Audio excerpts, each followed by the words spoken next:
So here we are again on another Friday morning, and it's way too early for today's movie, A Nightmare on Elm Street. It's the new one. Why do you make a new Nightmare on Elm Street? It's Nightmare on Elm Street. It's going to be really easy to be disappointed by a remake. Kind of expecting a remake of a movie that didn't need to be remade. I'm expecting to be disappointed, but I'm excited that Jackie Earle Haley is stepping in because he creeped out children in Little Children, so he can probably do so in this one. Yeah, I was expecting to be disappointed, but I found out Samuel Bayer's the director, and he's a very visual director, so I do hope it is enjoyable. Expected it to be crap, and it was. I actually liked the movie. We expected more. Like, I did not like Freddy. I hated that they were blatantly about it being a child molester.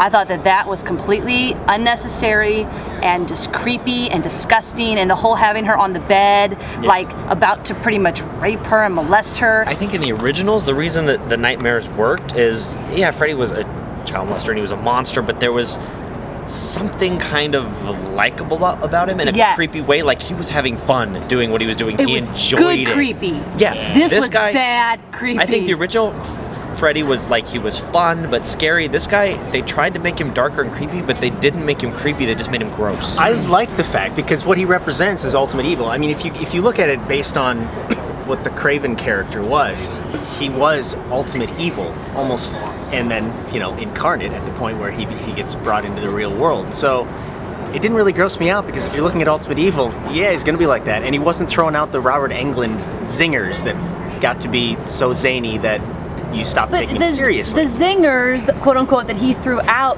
were like ridiculous.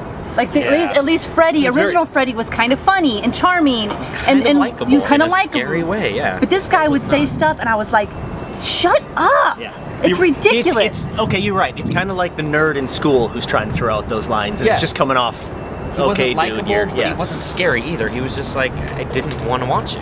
I just had no desire to see what he was going to do. The original movie had a lot of camp value to it intentionally. It was really tongue-in-cheek, so Krueger was a much lighter character, and he did a lot more goofy stuff, which made it enjoyable and fun. This was a lot darker tone. When they left it open where he wasn't maybe a child molester, like, at first that was interesting, but I felt like if they would have left it there, like, his vengeance should have been against the parents, and even though the kids would have lied.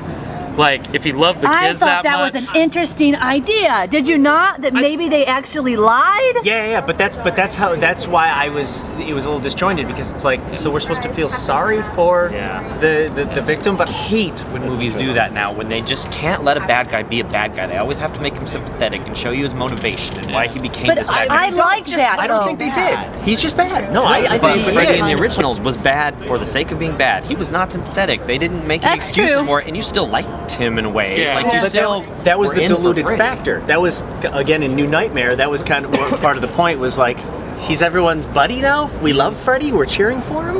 You know, I think he needs to be the villain. He can't be this watered down version of what is evil. What's really interesting is, now seeing the movie, is you can see why Robert Englund's not in the movie, because they wanted a darker tone. But I do feel that after seeing the movie, I think if Robert Englund did reprise the character, it very well might have been a better movie. I agree. I think Freddy ended up being as flat as all the other characters. Just no connection. Nancy was good. Yeah, I did like her good too, actually. I liked her. Rooney Mara.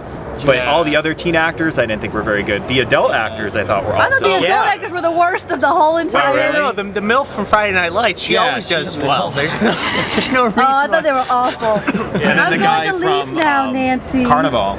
That's how I thought that they were. Yeah. I mean, I think, and that shows that something was incredibly lacking, because I think, as maybe some of them were not Oscar contenders, but as a whole, I think the cast in the remake was much better than the cast in the original, and yet you still identified with the cast in the original way more than you did with these guys. How many years? As bad as the lead, because they connected, because we cared about. Awful as the lead girl was in the original, and she was awful.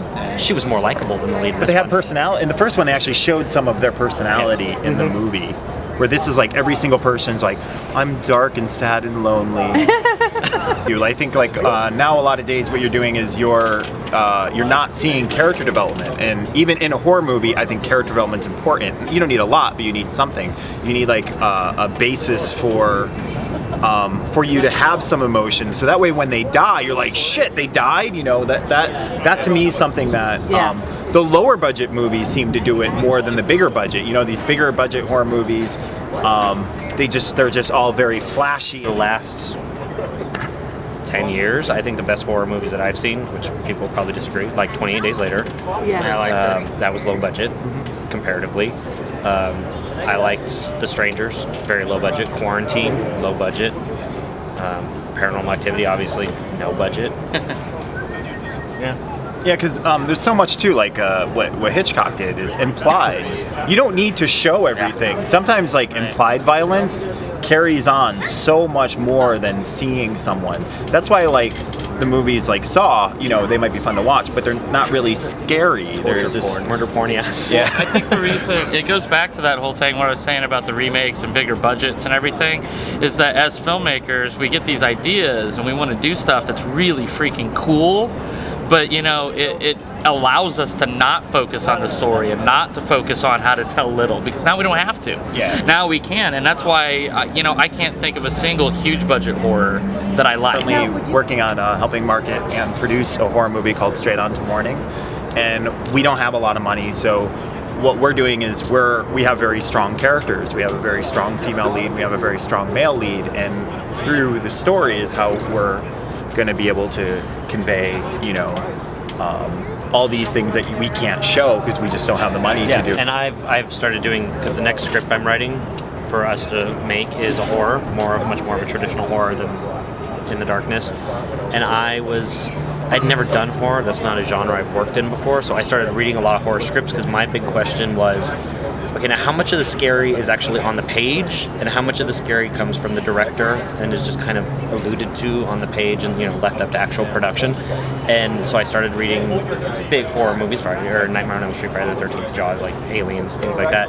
And I found that in the older ones that are actually scary, it's not really on the page. The character is on the page. The character development is on the page. The horror, the scary things jumping out of the dark is kind of left up to the director and during the shooting.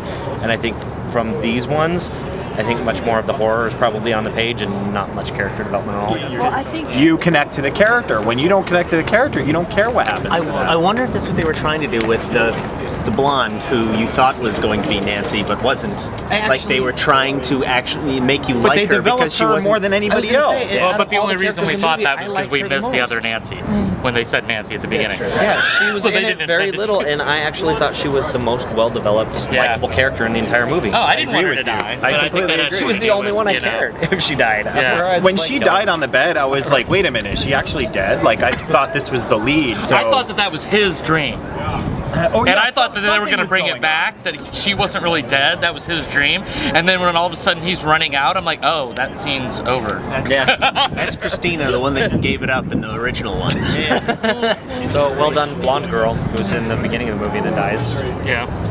You became the favorite character. yeah, right. And wasn't that thrilled. You know, if you've already seen the original, I would say wait for DVD. If you haven't, I'm really interested in your opinion because, you know, the jury's still out on whether somebody who hadn't seen the first one would like this or not. I would say if you have seen the original, watch that again. If you haven't seen the original, go rent it. Yeah, really no reason to see this one. really enjoy the franchise, and I have to say, there's just a lot of unfortunate missed opportunity. I mean, it has its moments, but I'd say pass. I'm going to say go see it, but go see it with someone who didn't see the original to get their reaction from it. There's some subtleties that improve it. There's a lot of missed opportunities, I agree. But I think for curiosity's sake, go see it. I'm gonna say go see it. I think that if you're a fan of the original, you'll like it for nostalgic purposes. I think if you haven't seen it, you'll enjoy it. If you're a fan of new Hollywood remakes, but don't go in thinking you're gonna get some fantastic film. Go in, have a good time, leave, don't think about it again.